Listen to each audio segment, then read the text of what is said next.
Hi guys, tonight's story. Why you wouldn't survive as a Roman gladiator. Welcome to the arena. Try not to die. So, let's say you've just woken up on a rough wooden cart, bumping down a dusty Roman road. Your wrists are tied. Your future? Not looking great. There's a guy next to you with a missing ear. Another guy is either asleep or unconscious. You're not sure, but one thing's clear. You're not on your way to a vacation villa. You, my friend, are headed straight for the arena. Whether you were captured in battle, sold into slavery, or brace, yourself volunteered to become a gladiator. Yes, some people actually did that. Your fate is now sealed tighter than a Roman amphora full of olives. Let's get comfy and find out why this might have been one of the worst career paths in history. So, what exactly is a gladiator? A gladiator was basically a professional human. Punching bag, but with more stabbing in ancient Rome, gladiators were fighters trained to do one thing: put on a good show. They battled each other and sometimes wild animals inside massive arenas like the Colosseum, while tens of thousands of sweaty Romans screamed from the seats above. This wasn't just entertainment. It was the entertainment. Think football, wrestling, and Netflix all rolled into one. Except instead of touchdowns or plot twists, you got guts and gore. And applause if you managed to stay alive. Why would anyone do this? Good question. And the answer is, most didn't choose it. A huge number of gladiators were slaves captured in wars, kidnapped from provinces, or just unlucky. Rome was basically a collector of people, and they were more than happy to funnel the strong ones into the fighting pits. Others were criminals, sentenced to fight until death, instead of facing a quick execution. Not a great deal. It's like being told you can either die now or die later, in public while being jeered at by toga-wearing strangers. And then there were the crazy ones. Free men, yes, actual volunteers who signed up willingly, often for the promise of money, fame, and a shot at glory. Spoiler, most of them ended up just as dead as everyone else. Your new home, the ludus once Rome gets its hands on you. You're sent to a ludus, a gladiator school. That sounds cozy, right? Like a Hogwarts for sword swingers? Not quite. The ludus was a walled-in prison camp with one job: turning you into a deadly, crowd-pleasing, occasionally shirtless spectacle. Inside you'd find a training arena full of sand, sweat, and bad decisions, cramped cells where you'd sleep on a mat and hope your roommate didn't snore, or stab gruff instructors with names like Doctor, who could knock your teeth out with a wooden stick and then yell at you for bleeding on the floor. No music. No parties. No escape. Welcome to your new life, the guy who owns you. Every ludus was run by a lanista, a sort of fight promoter meets sports coach meets slave owner. Think of him as your manager, who also has the legal right to beat you with a whip if you don't do your warm dash-ups. To him, you weren't a person.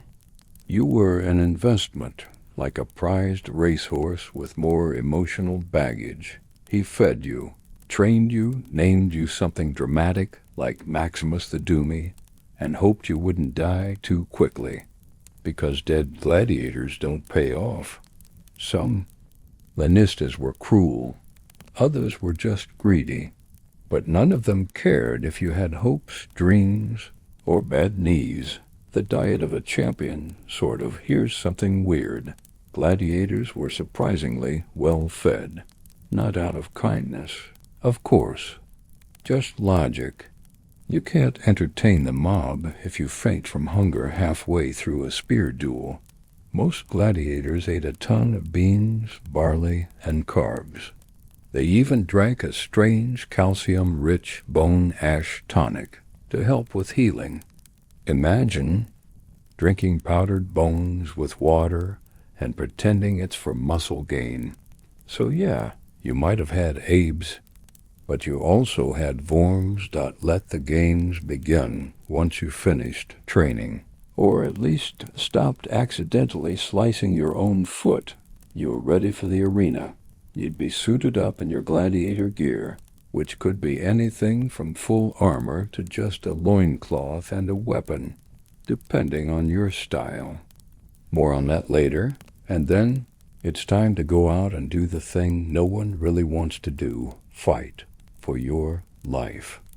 Under the blazing sun, on hot sand, surrounded by 50,000 people who are all very excited to watch you die.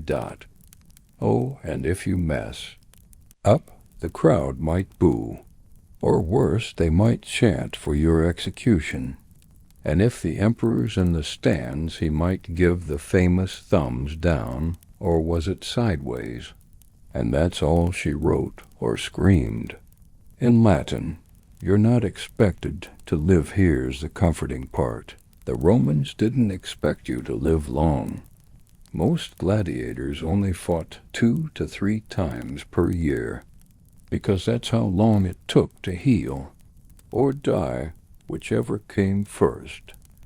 If you were lucky and skilled, maybe you'd get fan mail or a little fame, or even someday your freedom. They might give you a wooden sword called a rudis and say, "Congrats, you don't have to fight anymore." But most didn't make it that far. Most ended up as a footnote, a smear on the sand, a name scratched into a wall dot. So still want to be a gladiator? Probably not. And that's fair, because being a Roman gladiator wasn't about glory. It wasn't about honor. It wasn't even really about combat. It was about survival. Staying alive just long enough to get through the next fight, the next beating, the next roaring crowd, hoping the guy with the trident doesn't catch you slipping.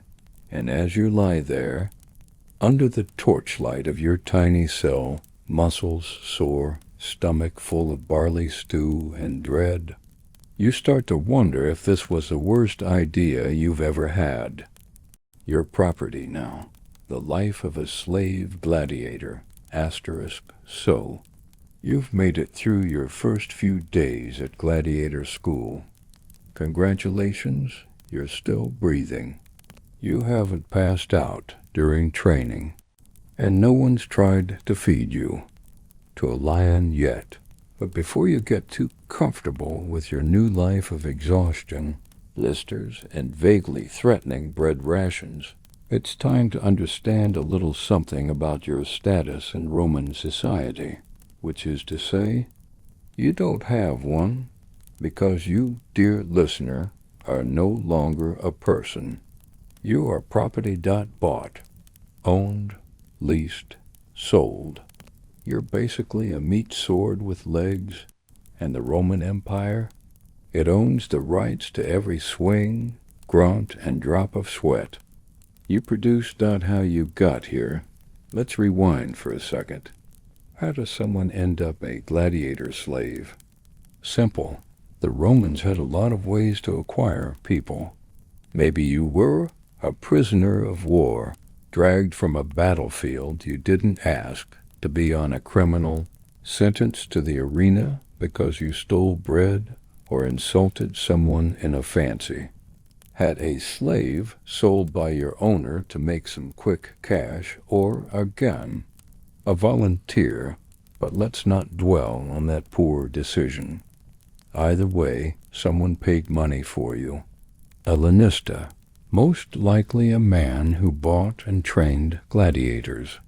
Think of them like a sports agent if your contract also included a clause that said, "may be stabbed on Tuesday."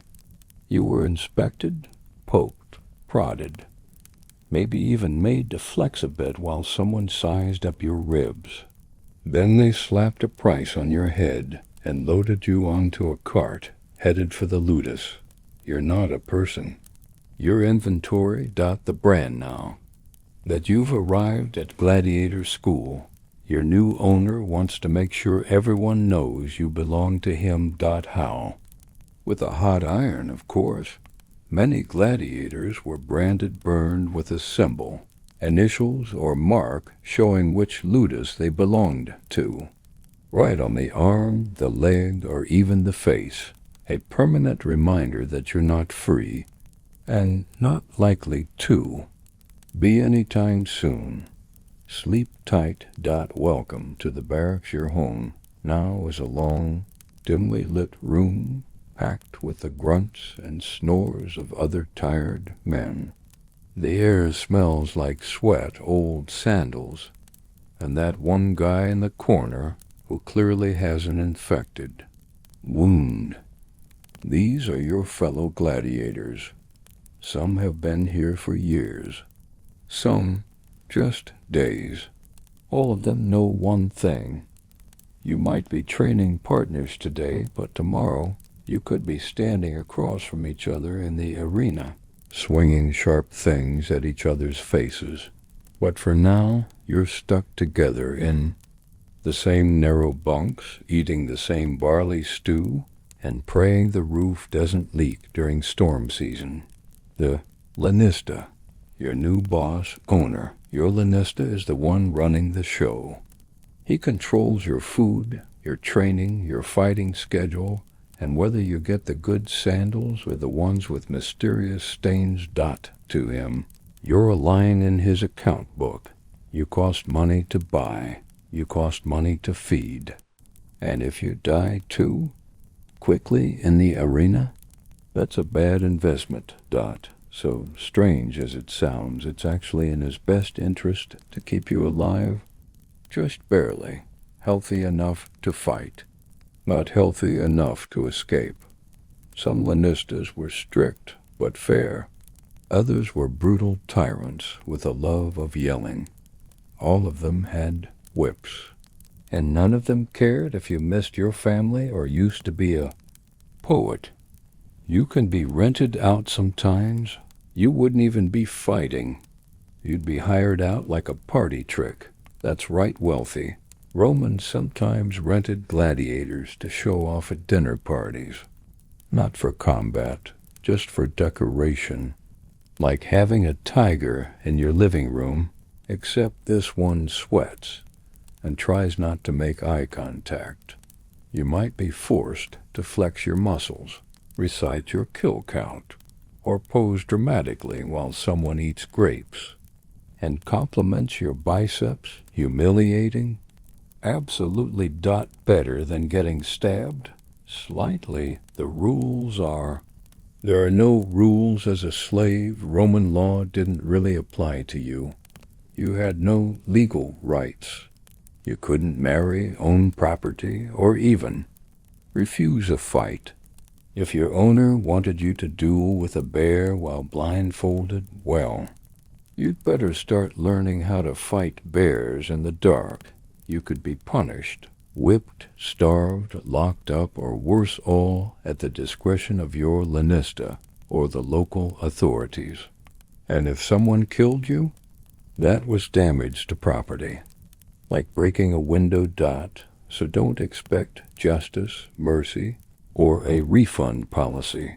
A quick word on fame. Here's the cruel part. Despite being property, you could still become famous. Crowds loved a good fighter. They cheered, bet on you, and sometimes even wrote graffiti with your name on it. Imagine seeing "Spiculus is hot" scratched into a Roman wall by a swooning fan. But fame didn't mean freedom.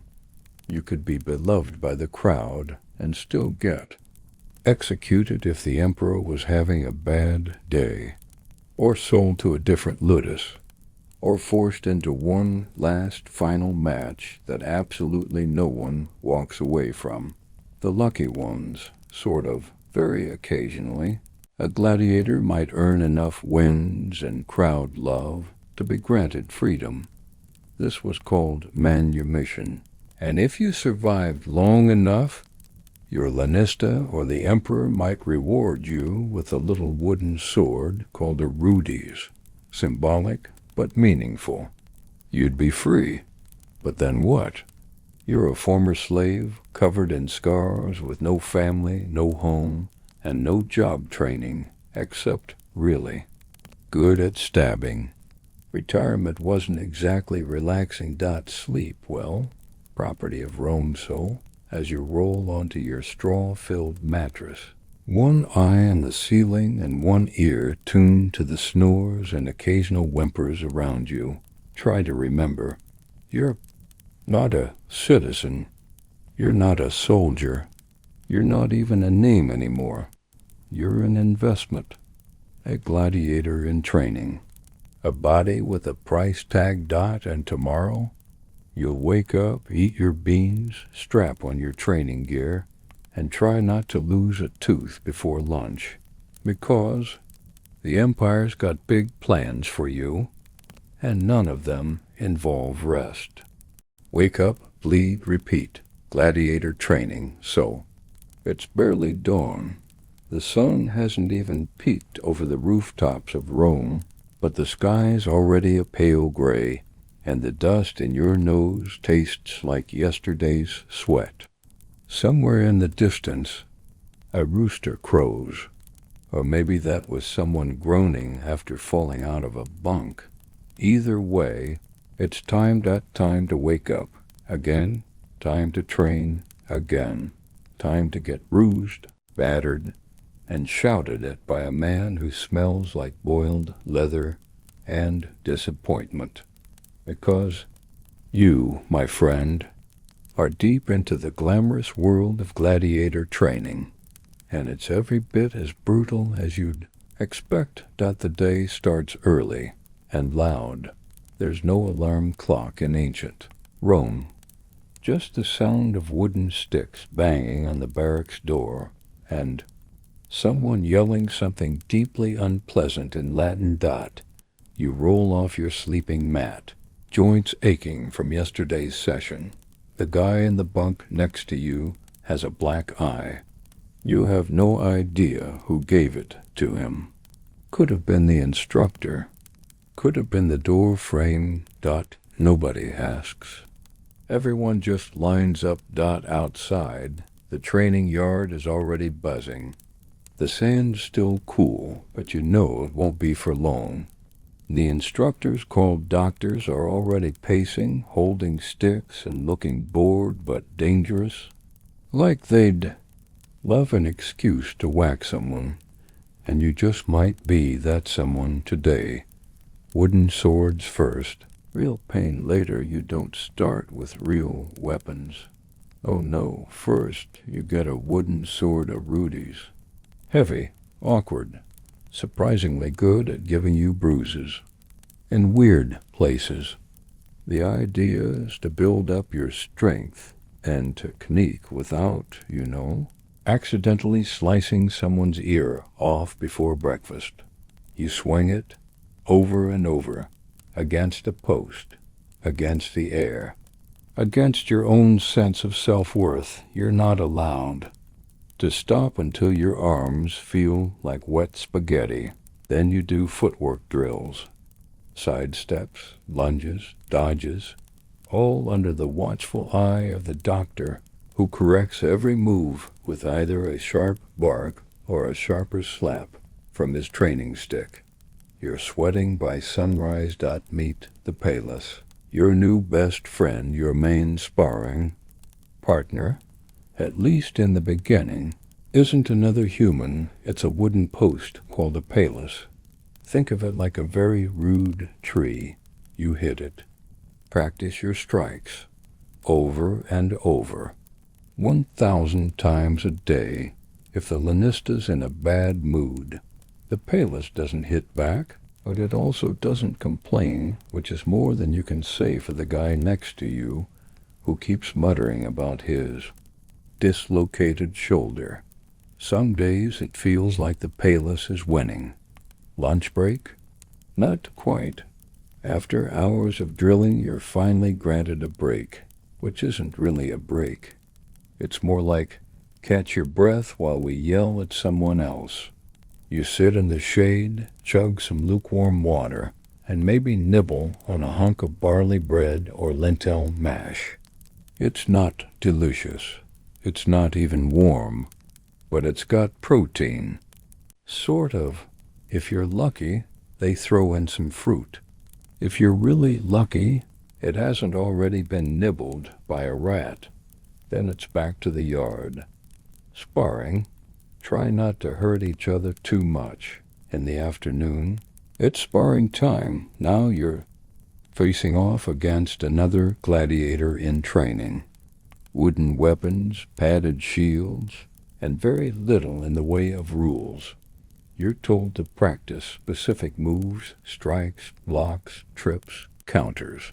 But if someone accidentally jabs you too hard in the ribs, well, accidents happen. The instructors watch everything. If you slack off, they'll notice. And notice usually means getting smacked across the back with a rod or forced to run laps until your feet bleed. If you do too well, they'll match you with someone stronger. Someone who's just itching to prove a point. There's no winning here. Just slightly slower losing. Oh, look, it's time for conditioning. Just when you think you're done, the doctor yells for conditioning drills. These are less about technique and more about pain. You're hauling heavy stones, flipping logs, running, and circles with sandbags tied to your back. One guy throws up. Another guy falls over and pretends to be dead just to get a break. No. One buys it. The instructors tell you this is to build endurance. In reality, it's probably just to weed out the ones who'll collapse in the first 5 minutes of a real fight. Survival of the sorest. Training, but make it psychological. It's not just physical.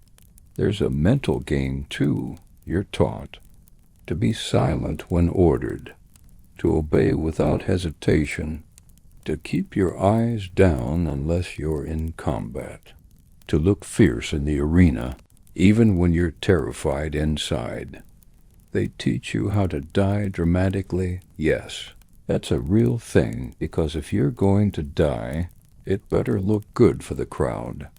Some gladiators even rehearse falling heroically, so their final moment earns a roar from the stands. It's theater, but deadly? Injuries? Walk it off. There's no time off for a sprain. You twist your ankle, wrap it, and keep going. Your knuckles are bleeding. Dip them in vinegar and try not to scream. The medicus, the gladiator school's doctor, is basically a man with some linen, some herbs, and a very casual relationship with hygiene. His advice usually boils down to drink this and don't die.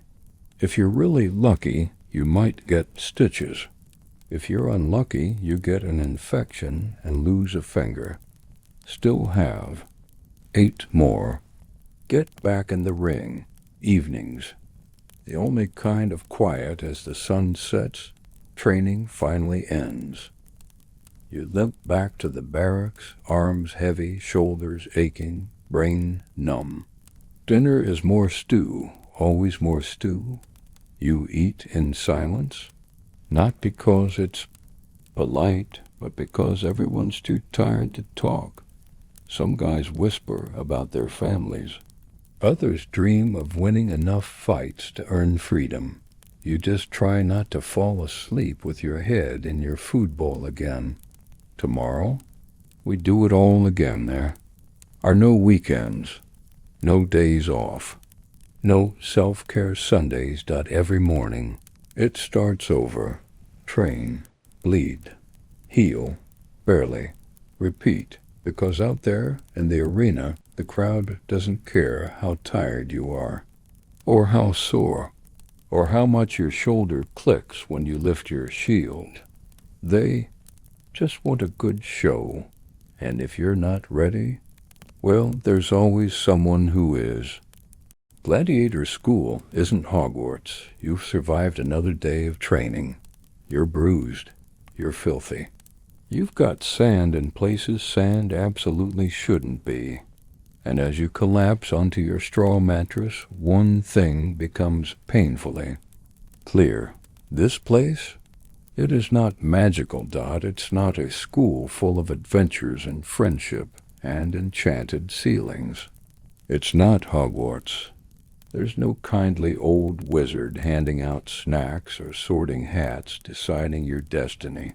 There's just the Ludus, a walled-in, dusty, muscle-cramping training camp where your destiny is try not to die in front of 50,000 people. And the only spells here are the ones you mutter under your breath while trying to pop your shoulder back into place. The rules, brutal, bizarre, and always enforced, the Ludus runs on rules, not suggestions, not guidelines, rules. And they are not written in any book. You can borrow from a friendly librarian. You learn them quickly, or painfully. Wake up when you're told. Train until your legs give out. Don't talk back to your doctor unless you enjoy public humiliation. Don't hide food. Don't hoard water. Don't even look at someone else's bread. No fighting outside the ring, unless an instructor tells you to. Then it's fine and mandatory. If you break the rules, the punishment isn't a stern lecture. It's more like extra drills until you throw up, being tied to a post for a day, a beating in front of your peers while everyone pretends not to watch. They want obedience, discipline, and fear, not camaraderie. You have a rank, but don't get excited. Inside the Ludus, not everyone is equal. There's a kind of social ladder, but it's less of a ladder and more like a sweaty human pyramid of pain. At the bottom, you've got the fresh meat new recruits, often referred to as novici. That's you. Congrats. Above you are the seasoned fighters, guys, who've survived. Real fights, maybe even won a few. They get better rations, more respect, and slightly less yelling. At the top, you might find a veteran, a gladiator, who's practically a local celebrity. These guys sometimes get to skip drills, offer advice, or even run training sessions. The instructors trust them. The others fear them. You mostly try not to make eye contact. There's no official ceremony for moving up in rank. You just have to survive long enough and not completely embarrass yourself. Nicknames and stage names. You probably weren't allowed to keep your real name. Your Lanista wants something dramatic, something marketable. Gladiators had names like Spiculus Flamma Crixus Carpophorus, which kind of sounds like a breakfast cereal, but he was terrifying. You might get named after your weapon, your hometown, or some random animal that sounds cool in Latin. It's not for you. It's for the crowd, because nothing gets a cheer like introducing Maximus the Savage, even if Maximus secretly cries when no one's looking.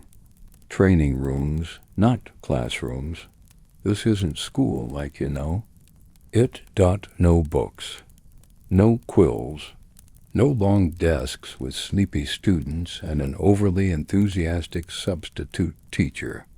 Here, the classrooms are the pit, where you spar and get knocked down a lot, the Palis field, where you attack wooden posts until your shoulder begs for mercy, the lecture courtyard, where your instructors yell about tactics while waving their sticks like angry conductors, Sometimes you're tested on arena etiquette, how to salute the emperor, how to fall gracefully, how to look like you're not about to throw up.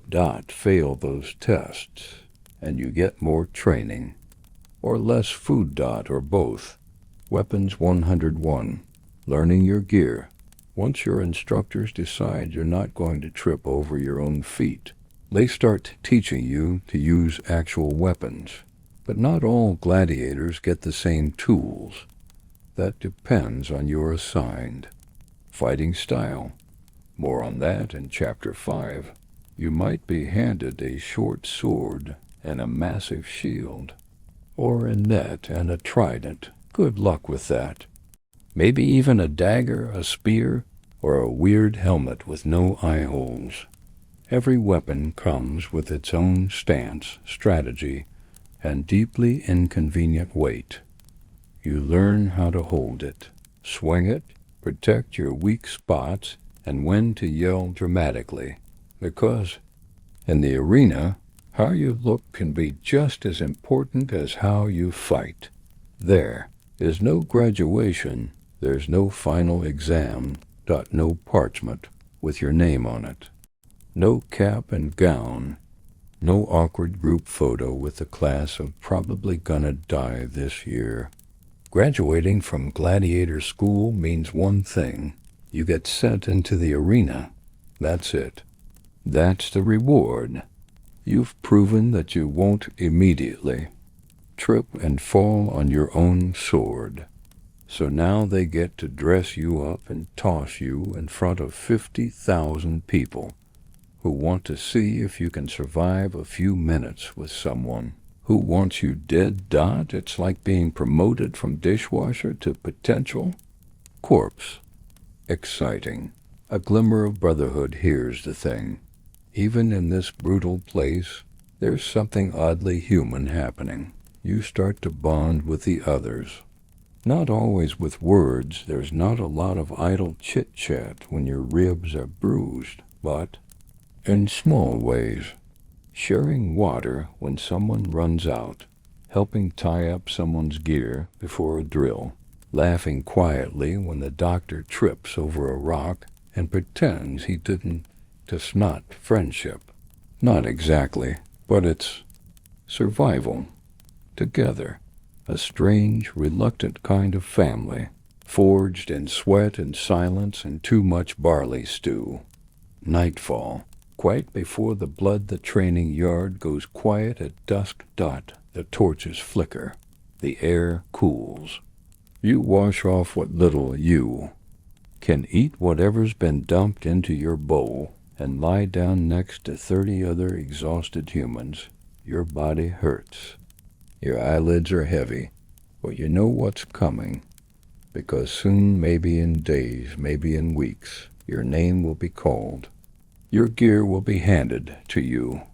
The crowd will chant. And your lessons will be tested. In front of the emperor himself. No pressure. Just sleep while you can.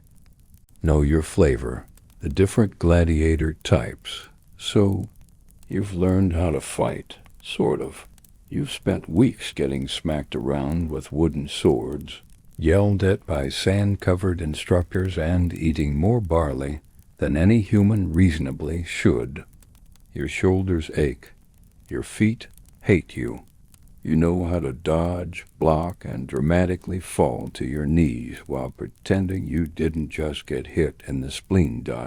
And now, you've been assigned your gladiator type. That's right, you're not just a gladiator, you're a specific flavor of gladiator. Because the Romans, being the ever-theatrical empire they were, loved a bit of variety in their blood sport. It wasn't enough to just have people whack each other with sharp things. No, they needed costumes, themes, and matchups. Think of it like the ancient Roman version of character classes in a video game. Except if you lose, you die. And you don't get a restart button. The Murmillo, the human tank you've drawn the short straw, or the heavy one. You're now a Murmillo. Congratulations. You're basically a walking wall. You wear a big, crested helmet. It's very flashy. You'll love it. A chunky rectangular shield, and carry a short sword called a gladiator. Your left arm is protected with armor. Your right arm is very sore. Your job? Be big. Be slow. Be unstoppable. You don't dance around the arena. You stomp. You block. You swing. And you try not to pass out from heat stroke inside that oversized metal bucket on your head. Downside, you're heavy, plunky, and everyone can see you coming. Upside, you look awesome on murals. The Threx, the slasher maybe instead. You're a Threx or Thracian. This type is lighter, faster, and a little more stylish. Your sword is curved and made for slashing. You carry a small, square shield, not very helpful against a charging Murmillo, but great for showing off your footwork. You wear leg guards, a crested helmet with a narrow visor, and you basically dance around the arena looking for openings. You're not the tank, you're the clever one. The crowd loves Thresses. Probably because they're dramatic and unpredictable, or because they sometimes yell a lot while flipping around with flair. Either way, you're the cool gladiator, right up until someone with a big sword ruins your day. The Retiarius, the fisherman. Yes, really, now for the weird one.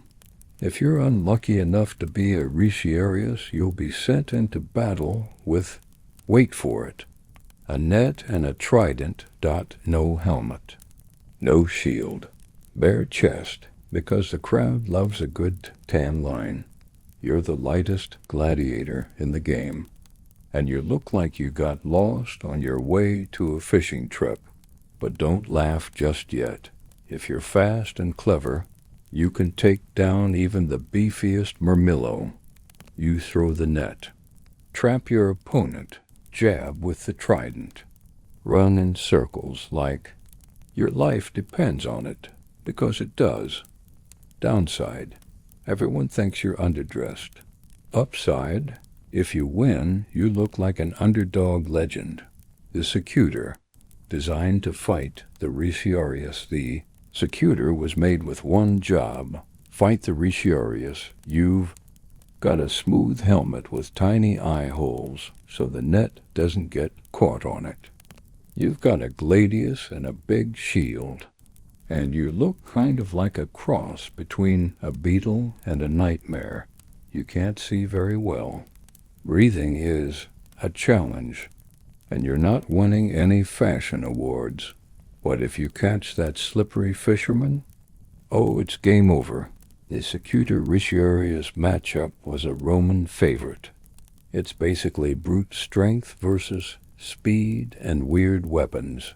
The crowd loved the contrast. You're mostly just trying not to trip. The Hoplomachus, the spear guy, fancy a long weapon. You might be a Hoplomachus. You've got a spear, a small shield, and a dagger for backup. You're kind of like a high-risk fencer. Your armor's flashy, your helmet's tall, and you spend most of the fight lunging forward, hoping your spear actually hits something soft. It's a risky roll. If your spear gets knocked away, you're in trouble. But if you're quick and precise, you'll make a name for yourself, or at least a brief mention in someone's most impressive deaths list. The Demacharis. Double trouble want two swords? You might be a Dmachaer. You shield. No heavy armor. Just two blades, one in each hand, and a whole lot of pressure not to drop either of them. You've got to be fast, agile, and mildly fearless. Also, maybe a little unhinged. The crowd thinks you're flashy and cool. The other gladiators think you're reckless. Your instructors? They think you need to work on your blocking, Good luck with that. Other weird ones. There were more types. 2. Gladiator shows evolved over time, and some of the matchups got truly strange. And Bata fought blindfolded. No, really, that's the whole gimmick.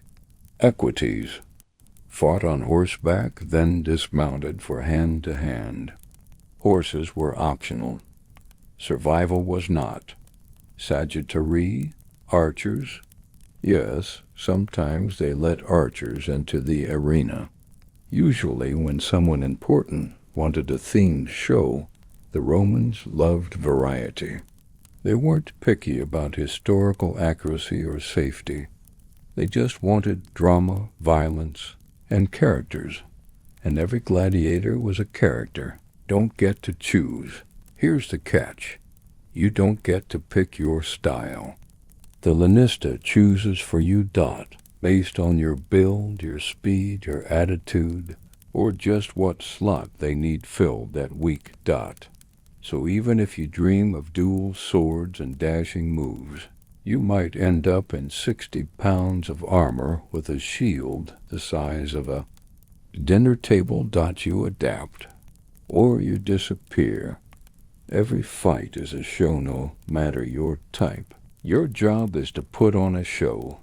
Even when your opponent is swinging a trident at your head, you've got to look good doing it. You've got to make the crowd gasp, cheer, scream. You've got to perform, because this isn't war. This is entertainment. And if you want to live, the crowd needs to like what they see. Tomorrow. You train as that type once you're assigned. Your style, the rest of your training changes. You spar against your designated opponents. You learn your type's strengths and weaknesses. You practice every single day. The goal is simple. When you step into the arena, you're not confused. You're prepared to block, to strike, to fall well. Or at least to give the people what they paid for. Show time. Game day at the Colosseum. So, the day is finally here. You've trained, you've sweat, you've bled a lot. You've eaten more beans and barley than any gladiator should ever see in their lifetime. And now, after all the grunting and limping and shouting from your instructors, it's finally game day, which means welcome to the Colosseum. It's big, it's loud, it smells like sweat, wine, dust, and anticipation. There are thousands of people in the stands, some cheering, some jeering, some just here to eat snacks and judge your footwork. This is where you prove yourself. Or die trying. Arriving at the arena, you and your fellow gladiators are brought in early, before the sun rises, before the crowds pour in.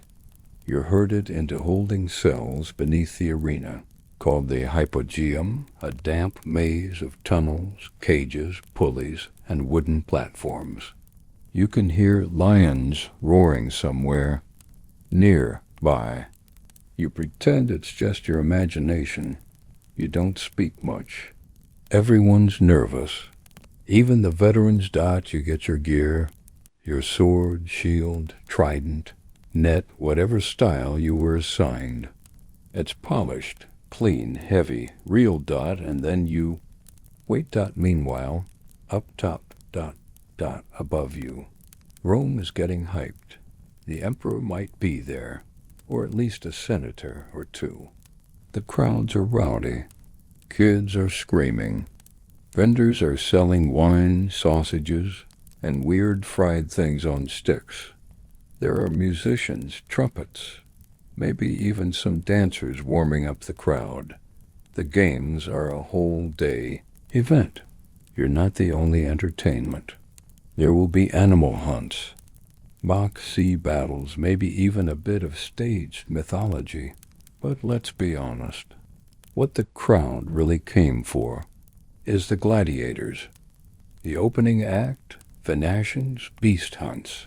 Before you go out, the early morning is reserved for Venetian's wild animal hunts. Trained hunters called venatores, not gladiators, totally separate gig, take on lions, tigers, bears, and sometimes ostriches, elephants, or rhinos. These beasts are starved beforehand to make them extra angry. Or if you're unlucky, they're not starved, which means they're fast and full of energy. Sometimes the animals win, and when they do, the crowd roars even louder. It's all just a warm-up for the real show. Backstage panic, quietly. You're still under the arena, pacing in your sandals. A guy next to you is whispering a prayer. Another is muttering about how he beat his sparring partner last week. One older gladiator is napping like it's just another Tuesday. You wonder how you're supposed to stay calm when you can feel the entire Colosseum vibrating above your head. Then you hear your name. Well, not your real name. Your stage name, because, yes, you have one now. Maybe it's Lucius the Bold. Maybe it's the Red Viper. Maybe it's the Butcher of Gaul. Even if you're not from Gaul and have never butchered anything besides barley soup. Point is, the crowd doesn't want Kevin from the provinces. They want a character. Going up. Literally, they lead you to a platform. There's a creaking sound. Chains rattle. The wooden elevator lifts you slowly from the underbelly of the Colosseum and up into the sunlight. Your eyes squint. Your stomach flips. You step out onto the sand, and 50,000 people scream. It's deafening. You spot the emperor, or maybe a rich merchant with 10 rings on each hand. Some people are waving banners with your name. Some are yelling for your opponent. Some are already bored and tossing olives at each other. No pressure. The fight begins. Your opponent enters from the opposite side. Maybe it's a Murmillo with arms the size of your torso.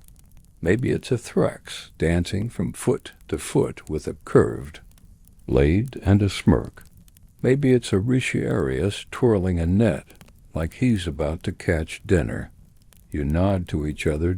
You raise your weapons, and the trumpet sounds. The fight is on.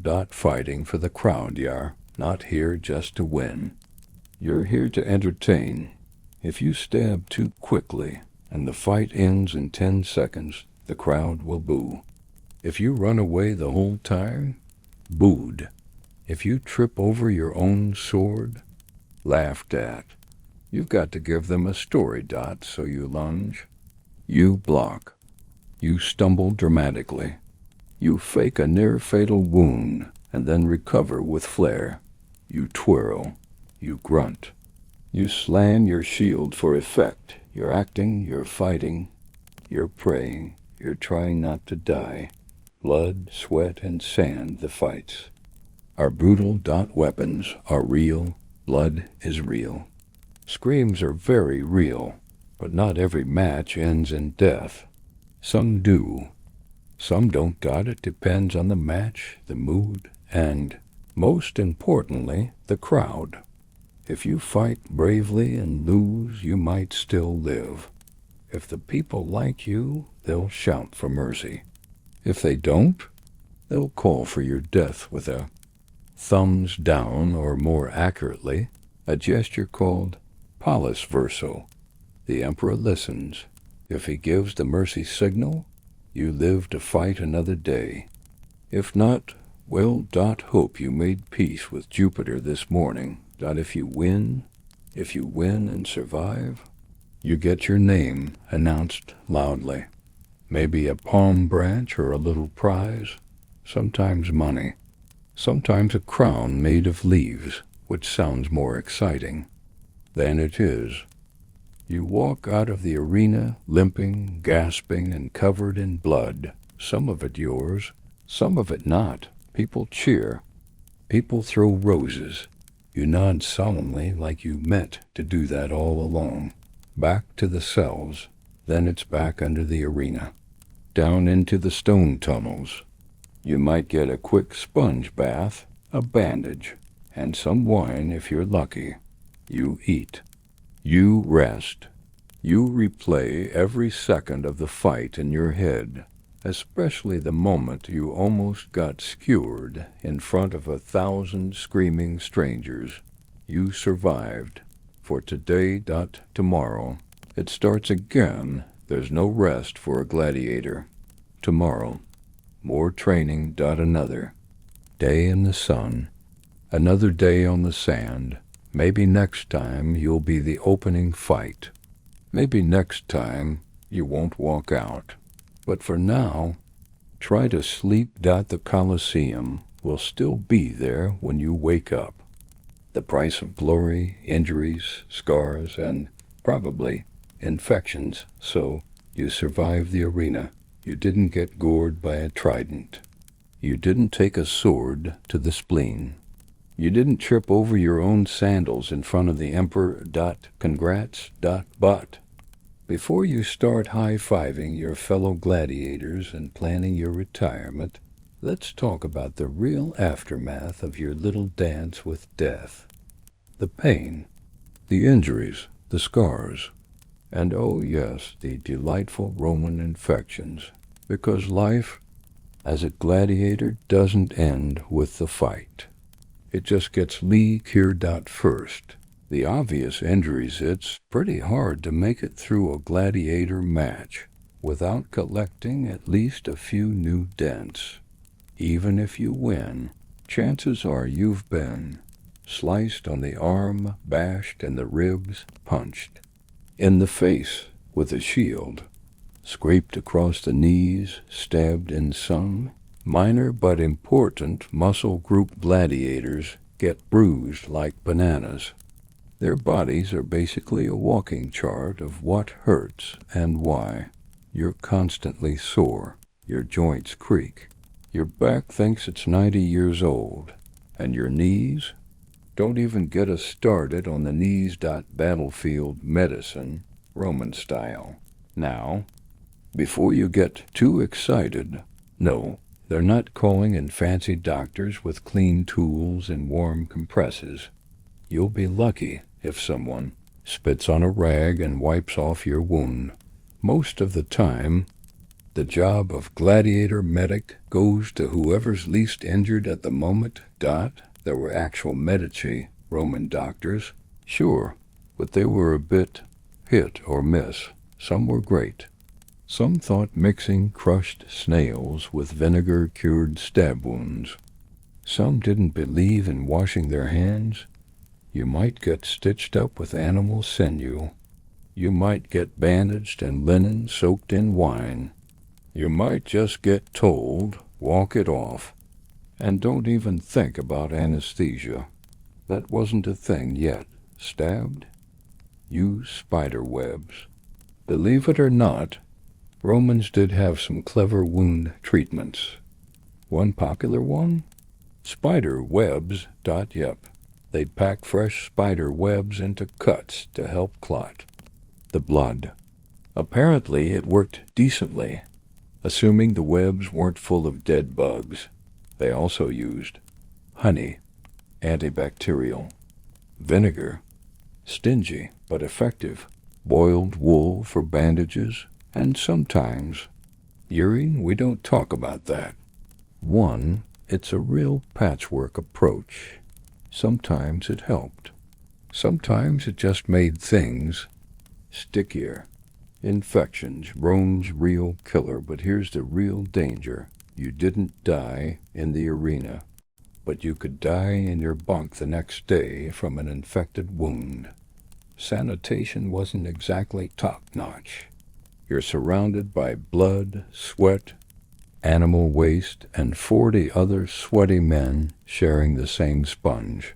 Even a small cut, a nick from a blade, a scrape from armor, could turn red, swell up, ooze, and make your arm feel like it's boiling. You might get a fever. You might hallucinate. You might never wake up again. The Romans had a word for it, mortem per separationem, death by post dot romantic, right? Broken bones and busted parts. Some injuries didn't kill you, but they stuck with you. A fractured leg, a dislocated shoulder, a hand that doesn't close right anymore, teeth knocked out, fingers missing. These weren't freak accidents. They were weekly occurrences. And here's the kicker. If you were injured too badly to fight, you became useless to your trainer and your ludus. Some retired gladiators helped train others. Some were sold off as guards or bodyguards. Some just didn't get food anymore. In Rome, you were only worth what you could do. And a gladiator who can't gladiate? That's just extra laundry scars as badges and warnings. If you did survive, you carried the proof on your skin. Gladiators were covered in scars, thick ones, jagged ones. Some had stab wounds in their sides. Others had slash marks across the chest or back. Some had half an ear.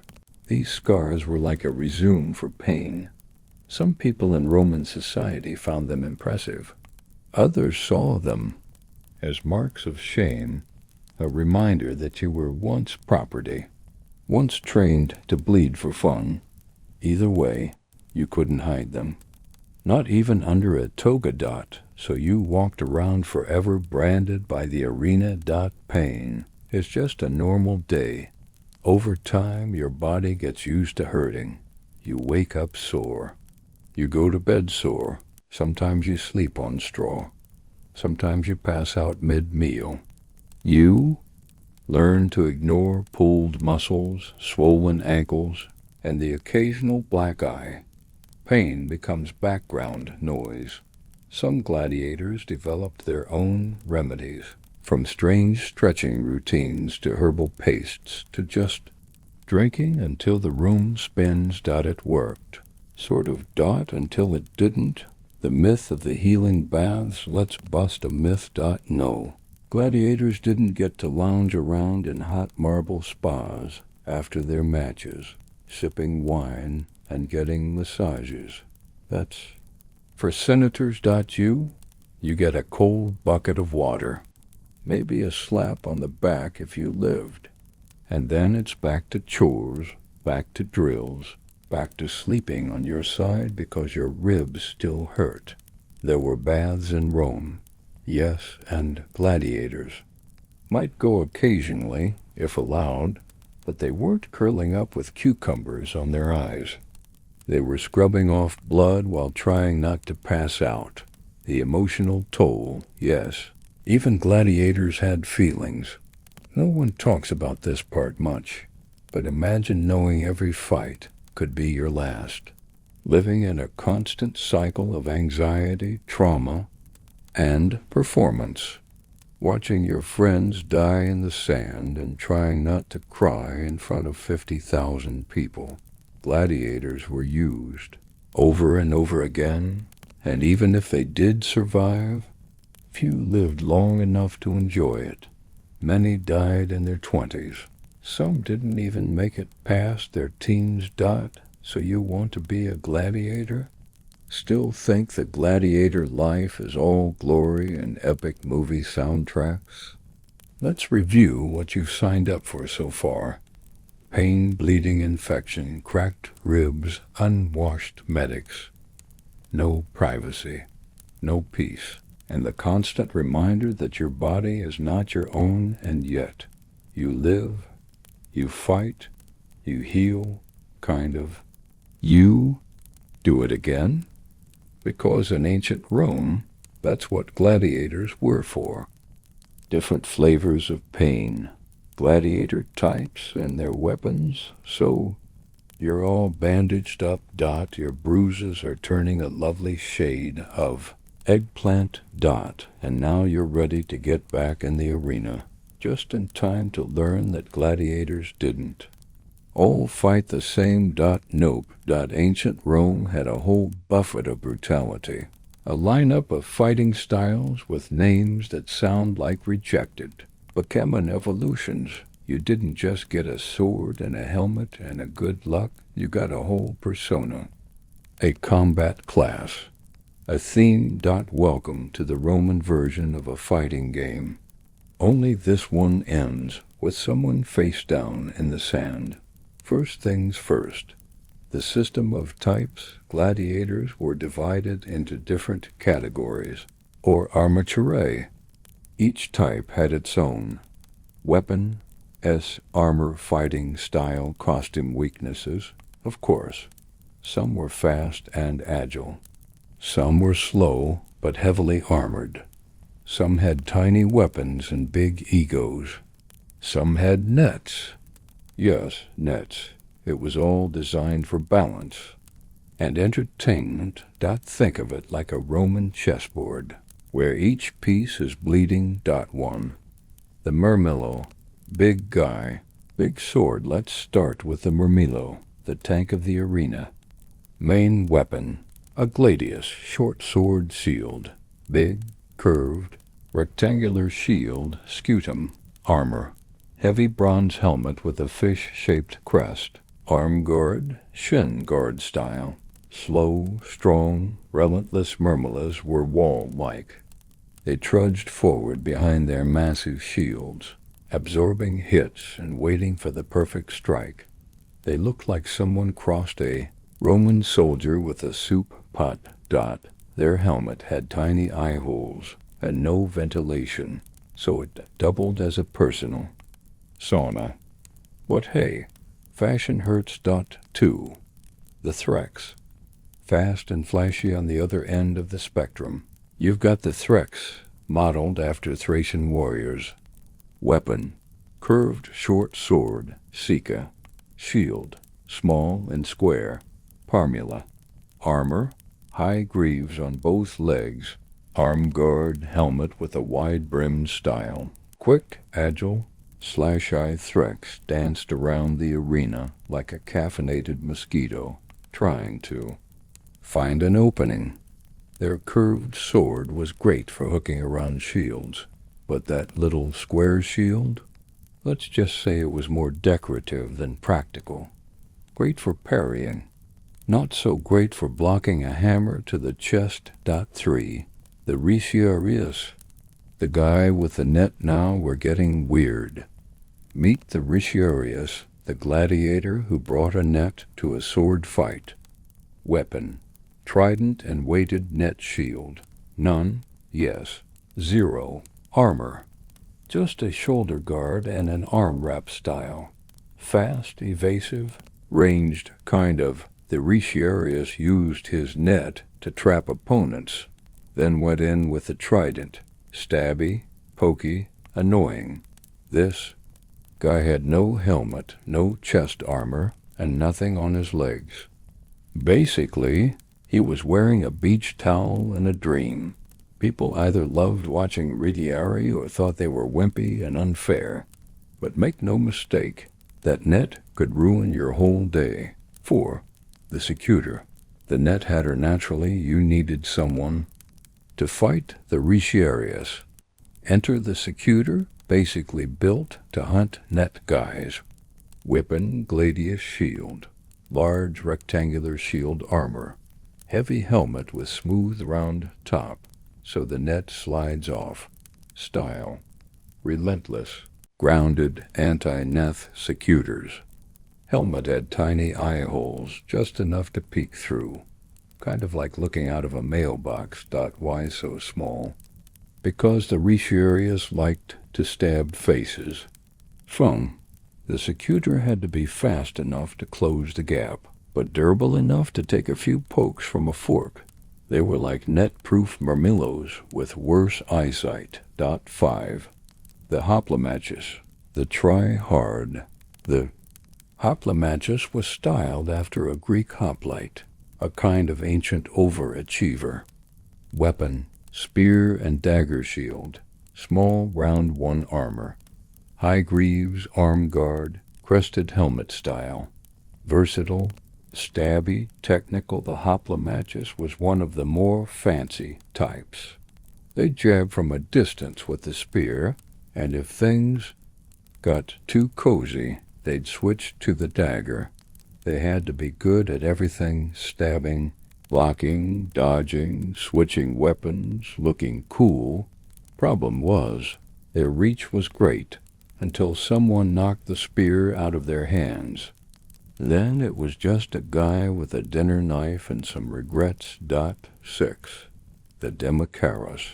Dual-wheel drama now, we're talking. The Demacharos was a gladiator who said, "Why block when I can just stab twice?" Weapons, 2 swords, 1 for each hand. Shield, none. Who needs it? Armor, light, maybe some leg guards style. Aggressive, flashy, a little chaotic. These guys were the ultimate glass cannon. Double the blades, double the drama, 0 defense. Their matches were wild, unpredictable, and usually short. Spectators loved them. Doctors, not so much. .7. The bestiarius, animal problems, and then there's the bestiarius, the poor soul who had to fight animals. Opponents, lions, bears, panthers, elephants, yes, elephants. Weapons, whatever was handed to them. Armor, minimal to none. Faster running, supposedly. Style, mostly don't day. This wasn't always considered true gladiator combat. It was more like a warm-up act to get the crowd cheering. And if a lion got bored, you were the snack. Pick your poison. So, which type are you, brave soul? Want to sweat under 30 pounds of armor? Be a Murmillo. Want to trip over your own net? Try the Retiarius. Want to fight a bear while wearing sandals? Bestiarius it is. Each style came with its own training, gear, and life expectancy. Some had better odds. Some were guaranteed carnage. But they all ended the same way, bruised, breathless, and hoping the emperor gave a thumbs up. One more thing. It's not your choice. Did we mention that you didn't get to pick your gladiator type? Nope. Your Lanista, trainer, owner, decided what you'd be, based on your body type, agility, reach, and probably how much he liked your face. Too short, to be a Murmillo? Too slow for a Retiarius? Guess what? You're a Threx now. And if you were really unlucky, elephant bait. Arena of death. What it was like to fight in the Colosseum. So you've picked your poison. Or rather, your Lanista picked it for you. You're armored up or barely dressed. If you're a net guy, you've spent months training, sweating, cursing in Latin, and dreaming about bread. Now it's showtime. Welcome to the Colosseum, the big stage, the lion's den, the Roman Empire's favorite place for people to cheer while you possibly die. You've arrived at the peak of Roman entertainment and the bottom of your comfort zone. Let's walk through what it was really like to step into that sandy circle of death with 50,000 people watching. Step 1.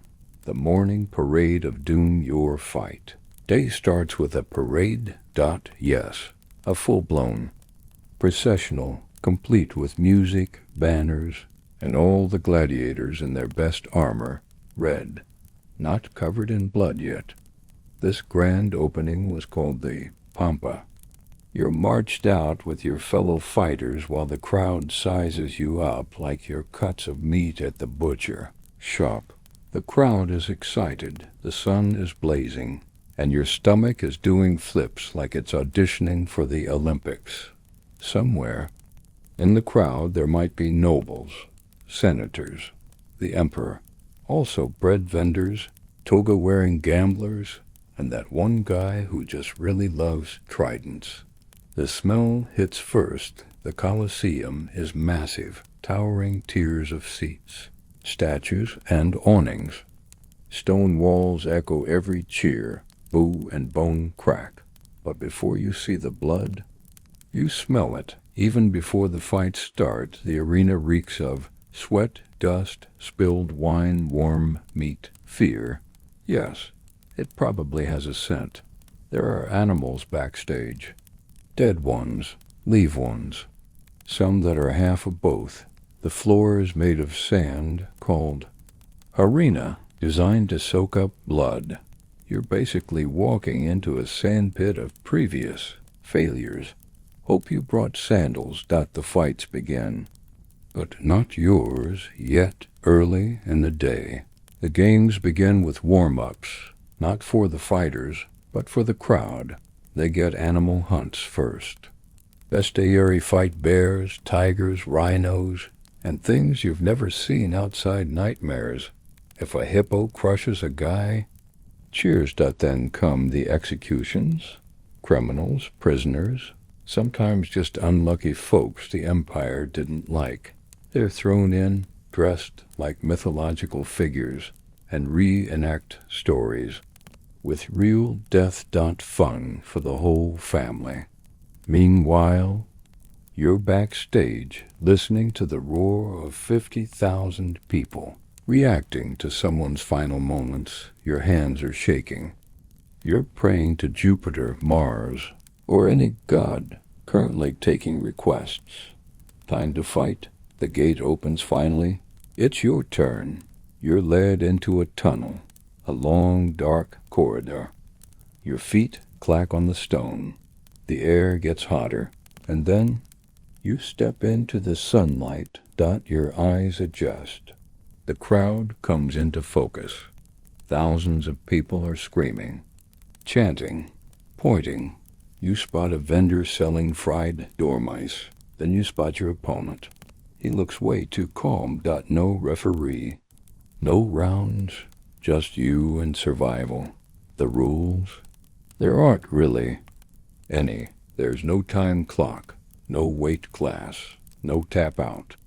You fight until someone dies, someone surrenders, the crowd gets bored and throws things the hour expected to put on a show. No hiding, no running away, no hugging it out in the middle. You're not just trying to win, you're trying to entertain. If the crowd thinks you're being lazy, booed. If the emperor thinks you're boring, you might not live to hear about it. Blood, sand, and spectacle. Once the fight begins, everything becomes a blur. You hear metal clash. You feel sand underfoot. You taste sweat in your mouth guard, if you're lucky enough to have one. It's not a graceful ballet. It's a scrappy, panicked, sometimes sloppy exchange of swings, blocks, feints, and adrenaline. You're aiming for weak points, dodging blade edges, trying to remember your training. Also, you're absolutely exhausted. Fights could go on for minutes or much longer. If you've ever jogged while wearing 40 pounds of metal and someone's throwing spears at you get the idea. The moment of truth. Victory or mercy. Let's say you win. Your opponent's down, bleeding, groaning, maybe still twitching. Do you finish them off? Not so fast. You look up to the emperor, or the editor of the games, or the crowd. This is the moment where the infamous thumb signal comes in. Thumbs up, let them live. Probably. Thumbs down, finish the job. Absolutely. Crowd goes quiet, dramatic tension. You start sweating more than you thought was humanly possible. If the crowd shouts, "Mitt, let him go," the loser might be spared, especially if they fought bravely. If they yell, "Ugala, kill him." Yeah, you know how that ends. You raise your blade. You do what you're told. Because in this arena, your survival is a privilege. not a right. The aftermath, cheers or chains if you walk out alive. Congratulations, you're not free. You're escorted back. Maybe with wounds, maybe limping. You get cleaned up. Maybe even a celebratory meal, aka bread and beans. The medics stitch you up. The trainers scold you for getting hit in the shoulder again. And tomorrow, back to training. Back to waiting, because you'll fight again. Maybe next week, maybe next month, maybe at the Emperor's birthday party. The Colosseum always needs fresh entertainment and fresh blood. But what if you lose? Well, you might die if not from the sword, then from the wounds, or the infection, or the wild animal someone forgot to cage properly. Or if you surrendered, you might be spared. Might. But even then, you'd be branded as weak, mocked, maybe assigned to fight something worse next time. Either way, the crowd goes home happy. You either amazed them or satisfied their bloodlust. The Colosseum was a giant, brutal machine that ran on suffering skill politics and good crowd-pleasing violence. It was the place to be for spectators. But for you, it was hot, terrifying, and loud. A mix of honor and horror, glory and gore. And your next match might be even worse. Gladiator fame. Ancient influencers with a sword problem, so. You didn't die in the arena, you fought well. You bled dramatically. You even remembered to raise your arms and shout something inspiring before the final blow. The crowd loved it, and now something weird is happening. People are chanting your name. Someone just tried to hand you a laurel crown, and there's a lady in the third row holding up what looks suspiciously like a love letter written on a wax tablet. Congratulations. You've just entered the strange, slightly sweaty world of Roman gladiator celebrity. Yes, it was a thing. Famous. But still technically a slave first things first. Let's not get ahead of ourselves. You might be famous, but you're still own. Unless you've somehow won your freedom, we'll get to that later. You belong to your Lanista, the guy who runs the gladiator school. He decides when you fight, what you eat, and whether or not you're allowed to have a nap today. You don't control your schedule. You don't get brand deals. You don't even get to pick your nickname, but you do get attention. Fan favorites and bloody billboards. Gladiators weren't just nameless grunts. If you survived a few fights, got a couple dramatic wins, or just looked good while dodging spears, you could become a fan favorite. Your name would be painted on walls around town. You might show up in mosaics, graffiti, and cheap figurines sold in the marketplace. Sort of like a footballer crossed with an action figure. With fewer teeth, you might even have your own fan club. Women swooned. Children played pretend as you. Men placed bets on your next match. Your reputation mattered, because the more the crowd loved you, the more likely they were to spare you if you lost. Being popular could literally save your life. Love letters and other offers. Though you thought fame in ancient Rome was just autographs and high fives? Not quite. Gladiators were heartthrobs. Even though they were technically low status, their bravery and muscles made them irresistible to certain admirers. We're talking love letters from noble women, poems scratched into walls. Crescents the net fighters, the delight of all the girls. One real piece of graffiti declared, underwear thrown into the arena. Okay, we made that one up. Probably. There were even rumors, whispered at dinner parties, of senators, wives sneaking off with their favorite gladiators. Risky? Definitely. But something about a guy who survives lion attacks really brings out the romantic spirit. Apparently. But don't get too cozy. Now here's the catch. As a gladiator, your personal life? Not yours. Les Nist has often sold time with their most popular fighters. Not just for training or performances, but for, let's say, private appearances. You weren't just a fighter. You were a product. And if you stepped out of line, got too proud, refused to perform, you could be punished. Or worse, thrown into a match you weren't expected to survive. Glory had a price, and it wasn't always paid in coin. The merch game, ancient edition, believe it or not, there was MERCH. No, not T-shirts, but Roman fans could buy oil flasks, decorated with your image, terracotta figurines and your likeness, coins stamped with famous gladiators, cheap graffiti. Yes, that counted too. Your face might be plastered on a wall in Pompeii with a message like Marcellus Thrax Victor 12 wins, or something less flattering like Felix ran away like a goat. It was ancient PR, and everyone had an opinion. Rising through the ranks, the more you won, the more your name climbed. Gladiators kept records. How many fights, how many wins, how many kills. These stats mattered. A record of 10 wins? People noticed. Record of 20? You were a legend. A record of 50? You were either very lucky or some kind of demigod.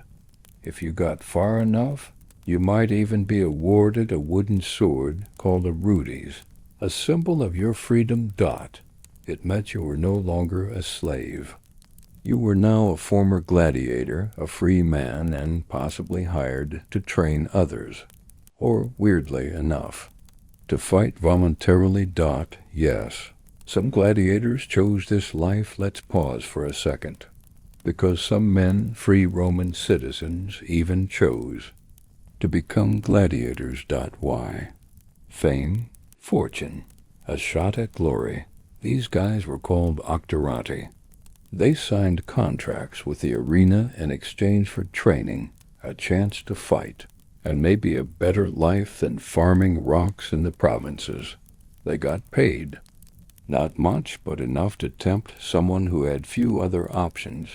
Still, if you signed up and regretted it later, too bad. You were in it for years, or until something sharp said otherwise. Celebrity. With a countdown. Being a famous gladiator sounds great on paper, but here's the reality. Fame could get you fans, perks, and maybe a softer pillow, but it didn't make you immortal. Even the most beloved fighter could fall. One bad move, one lucky strike, one tiger that wasn't supposed to be there. You could go from hero to tragic mural in a single match.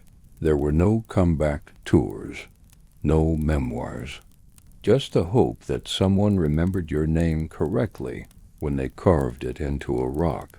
The legacy of a gladiator. But here's the thing, even if you didn't survive long, your name might. Some gladiators became legends, passed down in stories, etched into ruins, referenced in plays.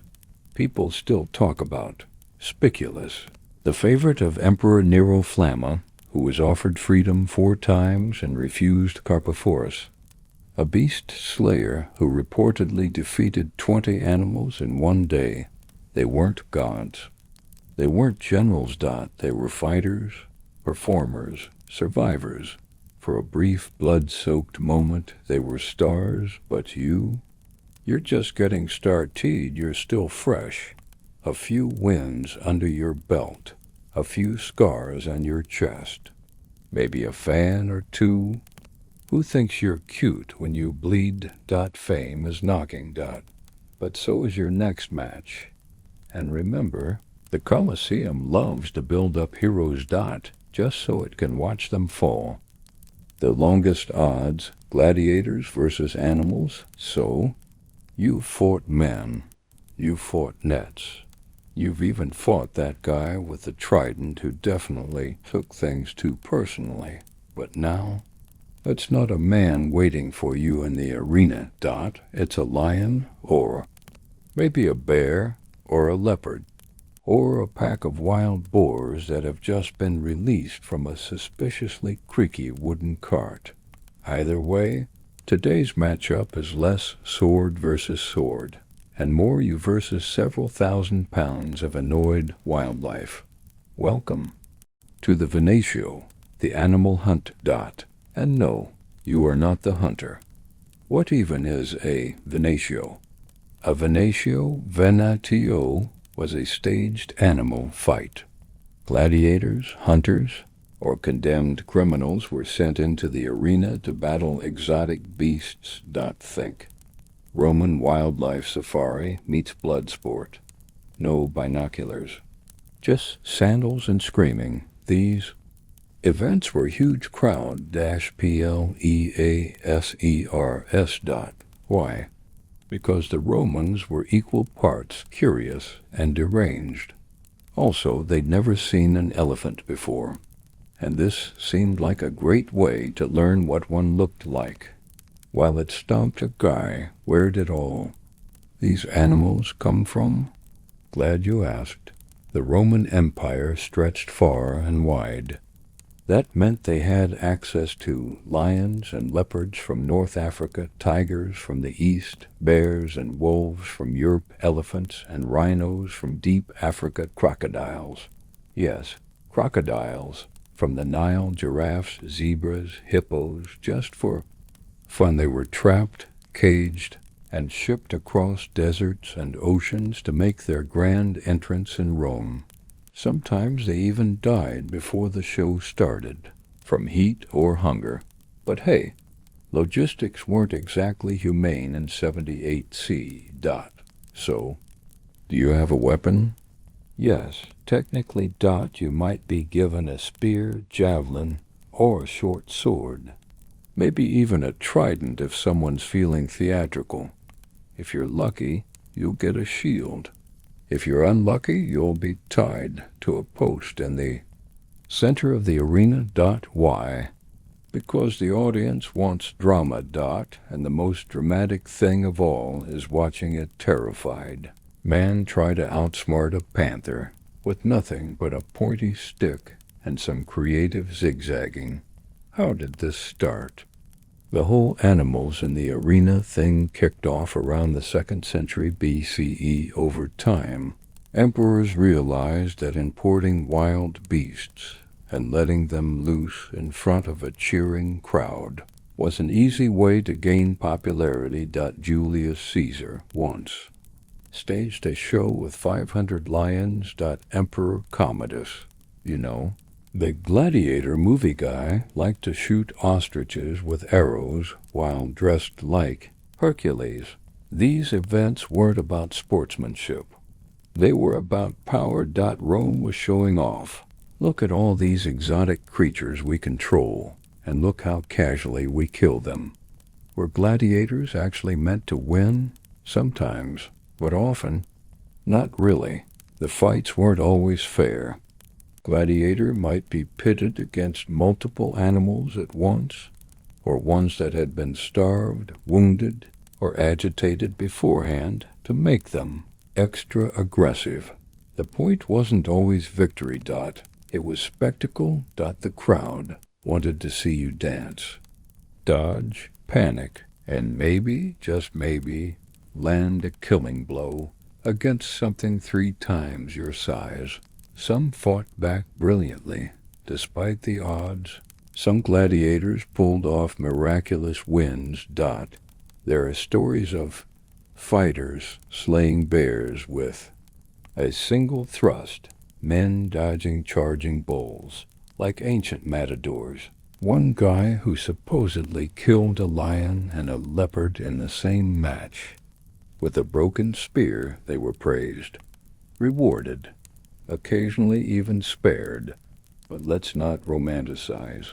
It's too much for every hero. There were a dozen more who got flattened in the first 10 seconds. And then there were the damn birds, you think. Lions are bad? Try cranes. Yes. Cranes, the tall birds, or geese. Or flamingos. Romans once staged fights between humans and birds, just to laugh at how ridiculous it looked. Sometimes the animals weren't even dangerous, they were just weird. Elephants painted blue, ostriches with golden feathers, even a giraffe or two just walking in circles while everyone shouted in amazement. It wasn't always about violence. Sometimes it was just about saying, "Look what we dragged in this time." Execution by animal, the ultimate punishment. Not all animal fights were meant to entertain with skill. Some were for public execution. Criminals and prisoners were thrown to beasts as punishment, often unarmed, sometimes even naked, tied to a stake or hidden inside theatrical props like papier mats, volcanoes, or fake pirate ships. Yes, really, it was brutal. But in the eyes of Rome, it was also justice with a side of showbiz. Animal rights? Not a thing, yet this might go without saying. But animal cruelty laws weren't exactly a hot topic in ancient Rome. Beasts were tools, weapons, background decoration. Thousands of animals were slaughtered during festivals. Some events boasted over 9,000 kills in a single series.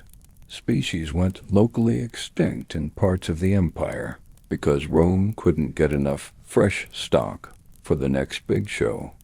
And nobody blinked. The audience cheered. The emperor smiled. The blood was mopped up before lunch. Your odds today? Not great. Let's be honest. You're probably not winning this one. That rhino you're facing? It's very fast, very angry, and absolutely not impressed by your dramatic entrance. The crowd roars. Dust swirls. The gate opens. You raise your spear and immediately question every decision that led to this moment. But if you survive, if you make it through, you might be offered a reward, a bag of coins, a wreath, a hearty pat on the back. Or just a few more months of breathing. But more importantly, you'll walk away with a story. I fought a lion and lived. And in ancient Rome, that was worth more than 1,000 fancy tunics. Gladiator injuries. What hurts, what gets infected, and what gets you killed. So, you survived the arena. Barely. You're still alive, which is good. But your arm, not quite working. Your leg looks bent.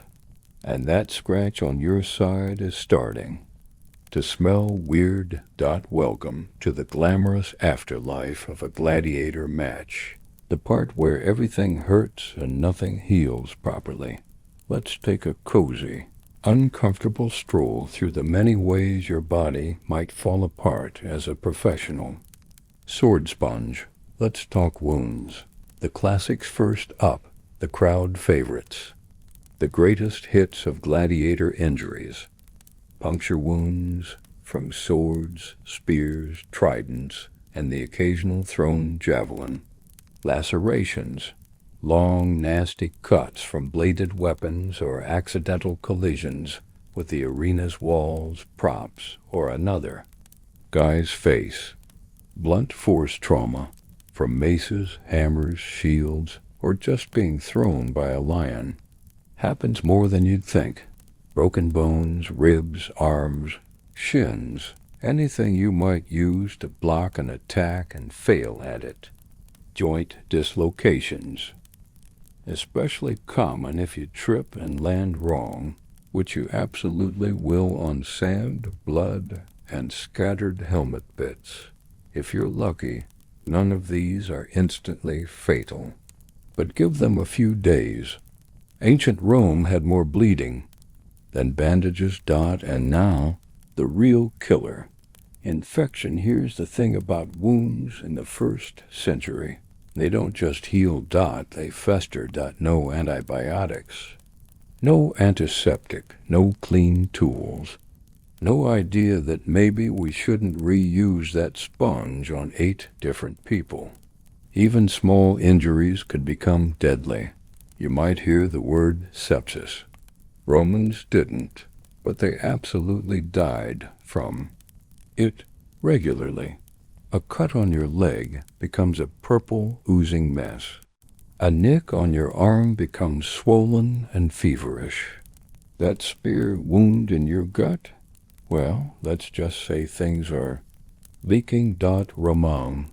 Medicine. Very generous term. You might think, well, surely the Romans had doctors, right? Yes, sort of. The person in charge of fixing you up was often a medicus, a battlefield surgeon with decent tools and very questionable hygiene. Treatments included pouring wine or vinegar into wounds. Surprisingly, not the worst idea. Wrapping. Injuries in spider webs, honey, or lard. Cutting out infected flesh with hot knives. Applying leeches for reasons. Offering you herbs, prayers, and a gentle slap on the cheek. Amputations were done with no anesthesia, often using a saw that was also used for other things. And if the pain didn't kill you, the infection probably would. Who pays for this? If you belonged to a ludus, a gladiator school, the lanista, your trainer/owner, had a financial reason to keep you breathing. After all, you were an investment, like a very stab-able racehorse. So he might pay for a medic, food, and some level of care to get you back into the arena. But the goal wasn't comfort. It was utility. If you could lift a weapon and limp convincingly, back you go. If you couldn't, well, time to train the next guy. Scars. Your ancient resume in Roman times, scars were currency, especially for gladiators. They told the story of your career. A chest scar, brave fighter. A back scar, maybe you turned and ran, coward. A face scar, unlucky but definitely dramatic. Missing an ear, finger, or eye. Even better. That's prime storytelling material. Fans loved a battered warrior.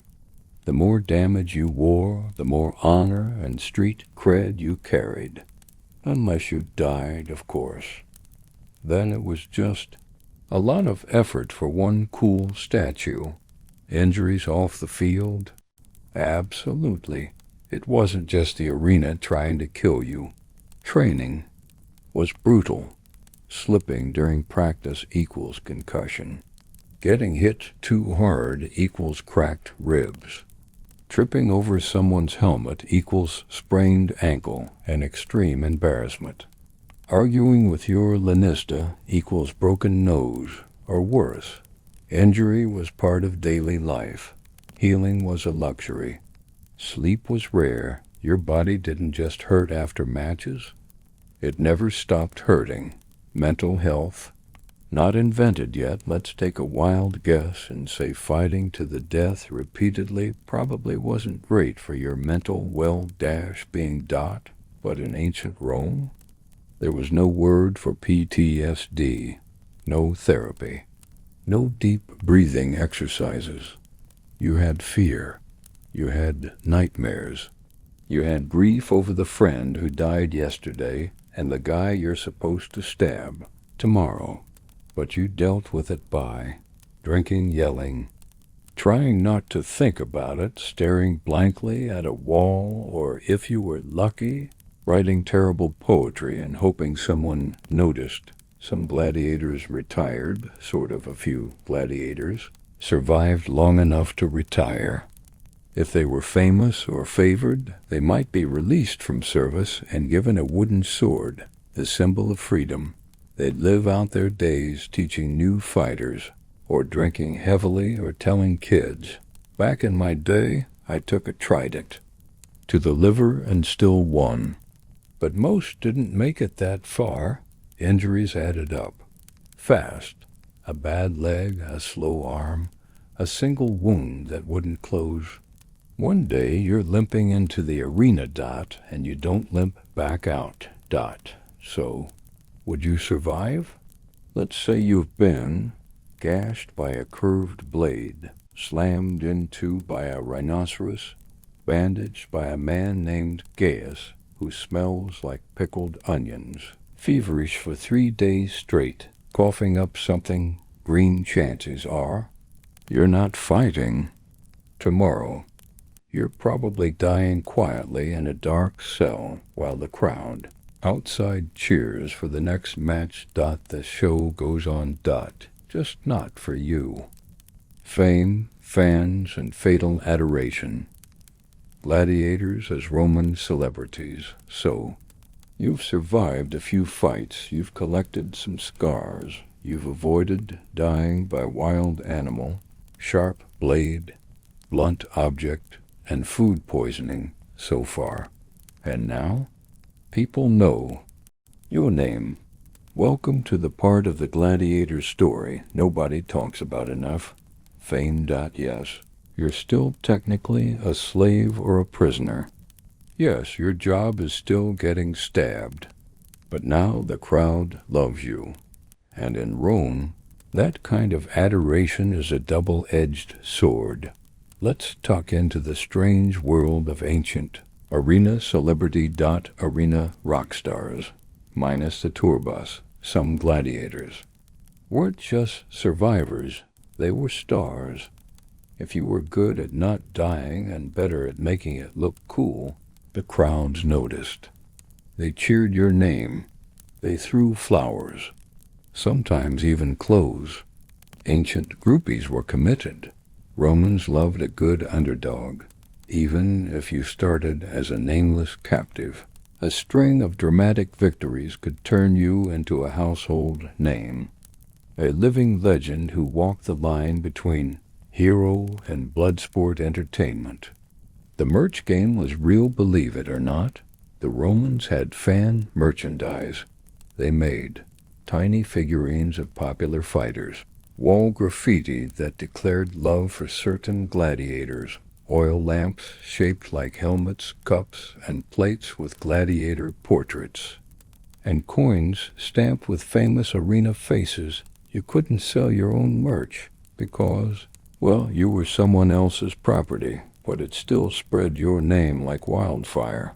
One guy, Flamma, was offered freedom 4 times and refused, because why retire when you're famous? Or maybe he just liked the attention. Or maybe he was deeply depressed. We don't know. Ancient emotions are complicated. Love notes from strangers here. As a fun fact, ancient Roman teenagers carved thirsty graffiti on public walls. A lot of it. Things like, Crescens the net fighter holds my heart. Calidus the Thracian is the delight of the girls. Celadus the seducer of young girls and boys alike. Imagine being a sweaty man with a trident and discovering you're Rome's heartthrob of the month. Being a gladiator didn't just win you applause.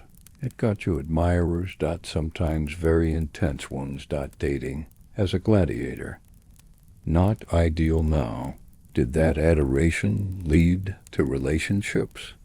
Sort of. You might have had flings, or even long-term partners, but let's remember the details. You lived in a training school, basically a prison. You were owned by your lanista. You might be dead next week. Not the most romantic setup. Still, some gladiators married, had children, or snuck off for secret romances. It happened. People fall in love in all kinds of places, including murder sandpits. The emperor might be watching sometimes. It wasn't just average citizens watching from the stands. The emperor himself might show up. He'd sit in his private box watching you dodge javelins and bleed artfully under torchlight. If he liked your performance, big win. He might reward your lanista, maybe even spare your life. If he didn't, well, there was a thumb signal for that. Let's just say, when the boss of the entire empire gives you a thumbs down, HR isn't getting involved. Famous but still doomed. Here's the brutal twist of ancient fame. You could be beloved and still die horribly. Crowds might chant your name one day and forget it the next. Even the most celebrated fighters eventually got slower, or unlucky, or just too expensive to keep around. And when the next shiny new champion shows up, well, now you're the one getting fed to the lions for old time's sake. Celebrity didn't guarantee safety. It just meant more people would watch you die. Posters, poems, and fanboys poets sometimes wrote about famous gladiators, not always kindly, but always memorably. Public announcements would advertise upcoming fights like, come see Marcus the Beheader face off against Gaius the Goat Breaker. Kids played pretend with toy swords, pretending to be you. Some Romans bet fortunes on whether you'd win your next match. You were a living soap opera. Blood, drama, betrayal, redemption, all unfolding in sand. Could you get rich? Weirdly. Yes. Sort of. If you won many matches, your lanista might give you a cut of the prize money. Some free gladiators even hired themselves out to different arenas. And if you were smart, you might stash away enough coin to live somewhat comfortably after retirement. But that was rare. Most died before they could even dream of buying their own sandals, let alone a villa in the countryside. Celebrity, after death, if you were truly legendary, they'd honor you with a statue, a tomb with carvings of your best fights, a fan club that carried your name for generations, or even a public funeral paid for by the crowd. Sometimes your name would live on long after you were gone, not because you were rich or noble, but because you made people cheer. It's weird, isn't it? In a world ruled by emperors and senators, the guy with a net and a sharp stick could become immortal. So, want to be famous? Let's review. You've got adoring fans, public statues, ancient groupies, merch with your face on it, your name, scratched onto tavern walls by love-struck teens. But also, daily risk of death, no personal freedom, no rest, and a high chance of dying alone in the sand. So sure, be famous. Just don't expect to enjoy it for long. Retirement, maybe. Freedom, rare. And what happens if you live so? Let's say you've done the impossible. You've survived the arena, over and over again. You've dodged spears, parried swords, outlasted lions, and maybe even signed a few oil lamp autographs along the way. And now, you're not in chains. You're not bleeding.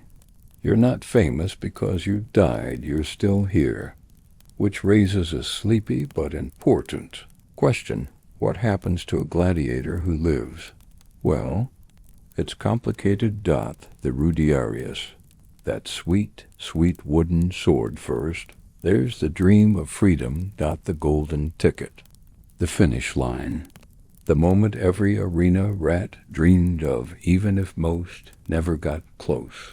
If a gladiator survived enough fights, sometimes 3, sometimes 20, and entertained the crowd like a seasoned, blood-splattered pro, there was a chance. The editor, that's the guy in charge of the games, would grant him a Rudy's, a wooden sword. Sounds a bit underwhelming, right? But this wasn't just any stick. It was a symbol, the Roman version of a diploma, a retirement plaque, and a "you made it" trophy all rolled into one. If you were handed a Rudy's in front of a roaring crowd, that meant one thing. You were free, a free man, a Rudiarius, and in Rome that was huge. Freedom. But not quite freedom. Here's the twist, though. Even if you were a free man, your body might still be kind of wrecked, think? Shattered ribs, missing teeth, a limp that won't quit, old wounds that never healed right. Your body had been a weapon for years, and now it was mostly scar tissue and creaky joints. Also, some Rudiari kept fighting after their freedom.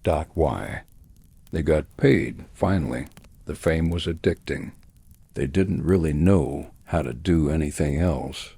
Or they couldn't afford to stop. Yeah. Just because you were free didn't mean you had a home to go back to, or land, or a backup career. And goat herding. Freedom didn't come with a retirement plan. Plan B. Become a trainer if you were lucky and still had all your limbs. You might get hired by a ludus, a gladiator training school, as a doctor. That meant you now stood on the sidelines, barking orders at the next batch of terrified new recruits. You taught them how to fight, how to move, how to not die. And in your heart you probably knew most of them wouldn't last long. You did, though. You made it out. And maybe, just maybe, you could help 1 or 2 others make it too, or at least not get eaten by a leopard on day 1. The ghost of your old life, even in retirement. You never really stopped being a gladiator. People recognized you in the street. They asked about that one match where you stabbed a guy through the helmet. They wanted to touch your scars like they were souvenirs, and you might play it cool, or brag, or pretend it didn't bother you. But at night, alone in the quiet, you remembered every face, every time you swung your sword just fast enough, every time you didn't, every scream, every cheer, every goodbye. Retirement didn't erase that. A tombstone for the lucky, for the few who lived long enough to die naturally. Rare, but not impossible. Their families or fans sometimes built tombstones. Gladiator tombstones were surprisingly poetic. They often had carvings of the fighter mid-action, shield raised, sword gleaming, muscles slightly exaggerated, because obviously. And there'd be an inscription like, "Here lies Marcus, who fought bravely 18 times, and 114, a friend to all, a hero to many, even in death." They were remembered for what they did in the sand. That's what stuck. The retirement struggle is real, but let's not sugarcoat it. Most retired gladiators struggled. Some begged. Some became bodyguards. Some sold their fame like washed-up action stars, hoping for one last payday. There were no pensions, no medical care, no peaceful countryside villas with olive groves. If you had no patron to support you and no family, left retirement could be lonelier than the arena ever was. And yet, some were happy. Despite the hardship, some Rudiari found peace. They settled in quiet towns. They told exaggerated stories to local children. They got married, raised goats, laughed with neighbors who didn't care about their scars. They weren't slaves anymore. They weren't performers. They were just people. Tired people. But free. What if you didn't get the Rudies? Now, most gladiators didn't get a Rudies. They just aged out of usefulness. Too slow, too injured, too expensive to feed. When that happened, the Lanista might sell them or quietly remove them from the roster. Some were thrown into one last hopeless match. Some were discarded like broken tools. Some just disappeared. There were no headlines. No tributes. The show went on without them. So, you want to survive? Here's the honest truth. Most died early. A few got famous, fewer got free, and the tiniest handful actually lived to enjoy that freedom. It wasn't impossible, but it was brutally rare.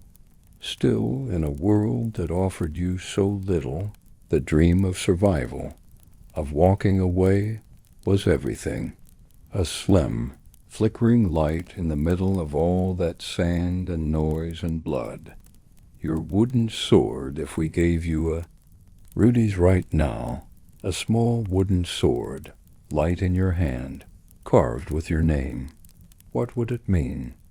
Would you fight again? Would you run? Would you go home?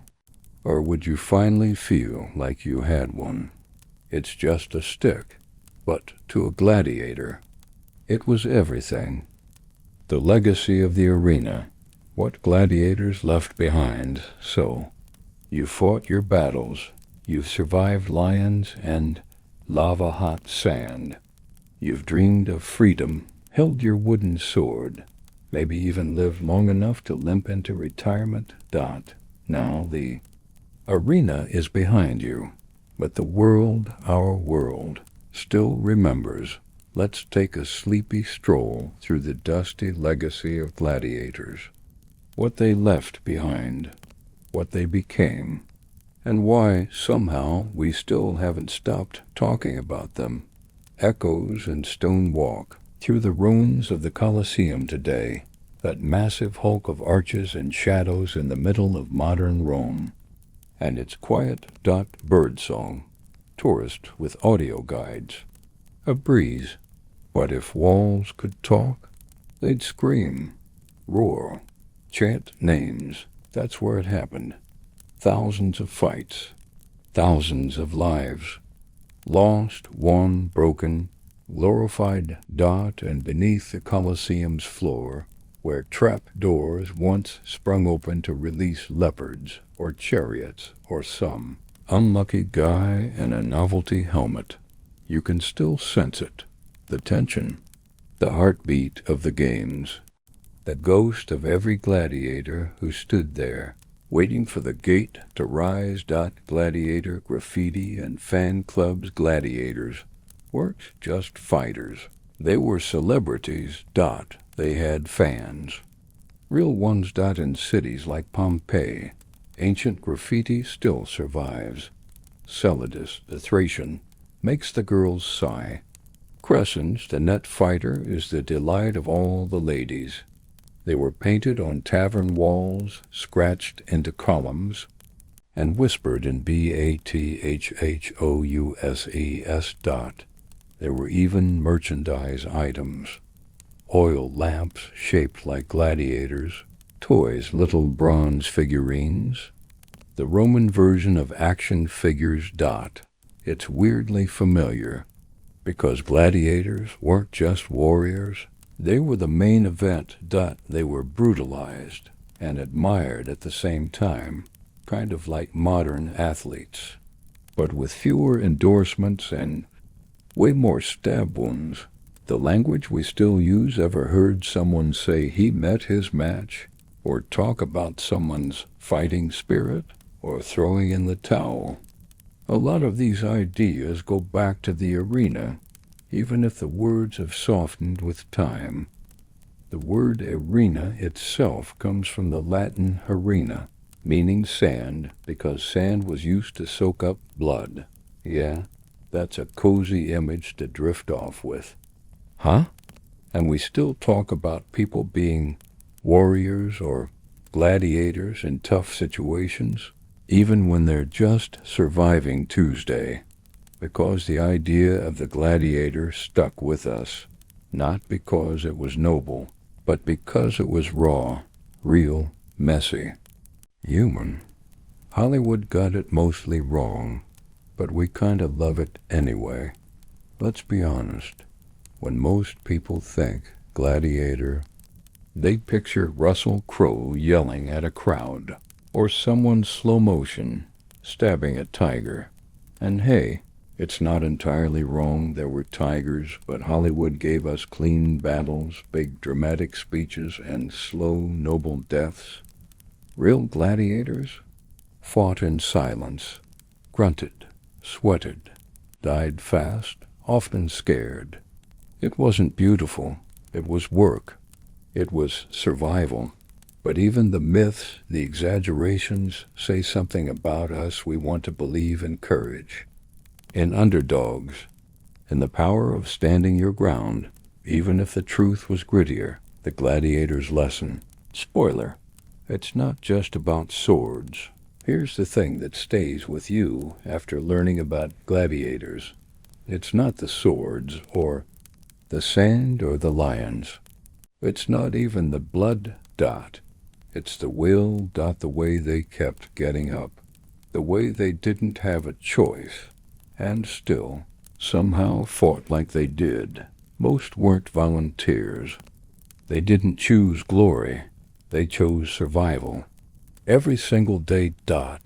And that kind of quiet, exhausted bravery, that's what lingers. It's not about winning. It's about enduring. Bones in the dust. Archaeologists have found gladiator cemeteries. Real ones. Carefully buried bodies. Signs of healed wounds. Marks of old injuries. Thick bones from years of training. Some had gravestones. Some didn't. Some were buried with honors. Others forgotten. But in the ground, the truth is simple. They were people. Not myths. Not monsters. Not perfect warriors. Just human beings who lived through something most of us can't imagine. And maybe that's why we remember them. Modern gladiators? Kinda. Sure, we don't have lions anymore, but we still pack stadiums. We still cheer for hits and tackles and knockout punches. We still like to watch people push themselves past the edge. The rules are different. The safety's better, usually. But the idea of turning pain into entertainment, yeah, that one's never really gone away. But you wouldn't have made it, let's be honest, softly now because it's bedtime. Yes, you would not have survived as a Roman gladiator. You don't like sand in your shoes. You bruise like an overripe plum. You'd cry the first time someone yelled in Latin at you. You wouldn't have lasted 10 minutes in the training yard, let alone the Colosseum. And that's okay, because you're here, tucked in, listening to the story. Not out there, swinging a sword with a net in your face. You get to learn about it. Not live it. Lucky you. The final salute gladiators used to raise a hand to the crowd before the fight. Sometimes it meant, here I am. Sometimes, remember me. Sometimes, goodbye. So here we are at the end of the story. Sand settled. Armor quiet. Just you and the echoes of something ancient and strange and very, very real. They lived. They bled. They fought. And now, in your imagination, they rest. And so do you.